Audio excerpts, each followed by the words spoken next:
جب مکہ المکرمہ سے آخری حاضری ہوئی اور اشک بار آنکھوں سے الٹے قدم جب امیر اہل سنت کعبۃ اللہ سے باہر نکلتے ہیں تو وہ بھی منظر بڑا دل تڑپانے والا ہوتا ہے۔ ایک طرف تو مدینہ شریف میں حاضری کی خوشی ہوتی ہے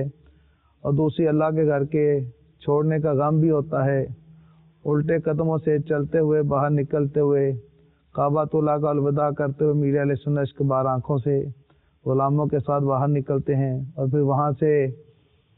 یعنی کہ سفر مدینہ کا آغاز ہوتا ہے۔ سفر مدینہ میں جب مدینہ المنورہ میں پہنچتے ہیں تو وہ بھی ایک بڑا ہی دلکش اور بڑا ہی پرکیف منظر ہوتا ہے۔ جب مدینہ المنورہ میں بس داخل ہوتی ہے تب نعت خوان اپنی آواز میں نعتیں پڑھ رہے ہوتے ہیں، امیر اہل سنت اشک بہا رہے ہوتے ہیں کہ ہمارا گندا وجود آقا صلی اللہ علیہ وسلم کے شہر میں داخل ہوا، اور جب اپنے جو رہائش کے قریب بس پہنچتی ہے تو لوگ تو خوشی خوشی مدینے اترتے ہیں، لیکن امیر اہل سنت کے مدینے میں اترنے کا انداز بھی کیا عجیب تھا کہ پاؤں میں جوتا ارے محبوب کا کوچا ہے یہ، ہوش کر تو ہوش کر غافل مدینہ آ گیا۔ تو امیر اہل سنت سب سے پہلے مدینہ شریف میں بس سے نیچے اترتے ہیں، اور نیچے اترنے کا انداز یہ ہوتا ہے کہ سب سے پہلے امیر اہل سنت اپنا سر مدینے کی سرزمین پر رکھتے ہیں،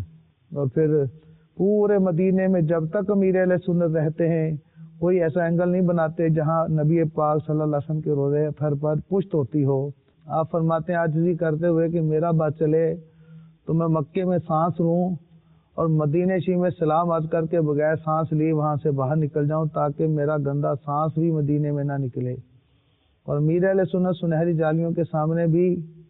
نہیں حاضر ہوتے، اس لیے کہ آپ فرماتے ہیں کہ میں کون سا منہ لے کر نبی پاک صلی اللہ علیہ وسلم کی بارگاہ میں حاضری دوں کہ میرا گندا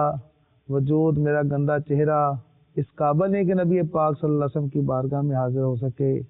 جب آپ سرکار صلی اللہ علیہ وسلم کی بارگاہ میں حاضری دیتے ہیں تو قدموں کی طرف سے حاضری دیتے ہیں اور پلر کے پیچھے چھپ جاتے ہیں،